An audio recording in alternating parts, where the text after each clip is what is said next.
তোমার মনে পড়ে তোমার আমার প্রথম দেখা হয়েছিল নববর্ষের প্রথম দিন।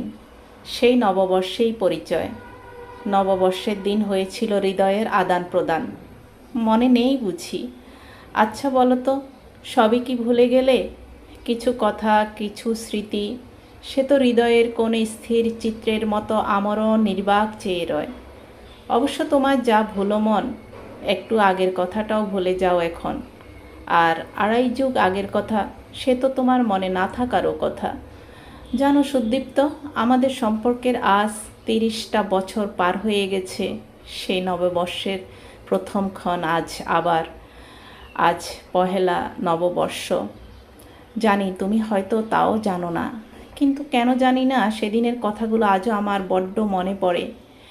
লাল সাদা রঙের শাড়ি, লাল টিপ, রেশমি চুড়ি পরে, খোঁপায় গাঁদা ফুল গুজে, কালো দুটো হরিণী চোখে গাঢ় কাজল এঁকে নূপুরের নিক্কণ তুলে এগিয়ে গেলাম। বান্ধবীর বাসায় কলিং বেল টিপতেই তুমি দরজা খুলে সামনে দাঁড়ালে। সেই তো প্রথম চোখাচোখি। তুমি বলতে আমার রূপ এতটাই মোহনীয় যে প্রথম দেখাতেই নাকি সে রূপ তোমার মনের আয়নায় ছায়া ফেলেছিল। আমাদের পরিচয় হলো, প্রেমও হলো খুব গভীর। অতঃপর বিয়ের পরপর তুমি প্রতিটা শাড়ির সঙ্গেই মায়ের পছন্দের রেশমি চুড়ি মিলিয়ে কিনে আনতে। অফিস থেকে ফেরার পথে ফুল এনে নিজে আমার চুলের ভাঁজে গুজে দিতে। কি যে ভালো লাগতো! বহুদিন ধরে তুমি আর আমার জন্য তেমন কিছু কিনে আনো না। অভিমান করলে মান ভাঙাতেও আসো না। সময় আমাদের কাছ থেকে ছিনিয়ে নিয়েছে মিষ্টি সেই সময়গুলো।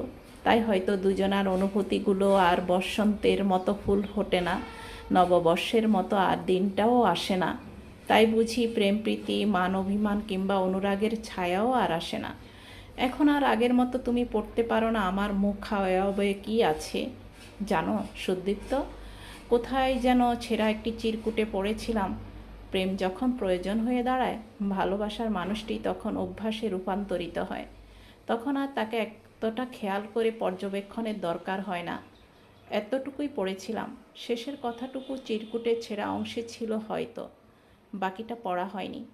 তবে তুমি জানো না সুদীপ্ত, আমারও না খুব করে জানতে ইচ্ছে করে, এমন অবহেলায় কি প্রেম বেঁচে থাকে? এতটা অবহেলা ঘৃণার দেয়াল হয়ে কোনো এক সময় কি ভালোবাসাকে আড়াল করে দাঁড়ায় না?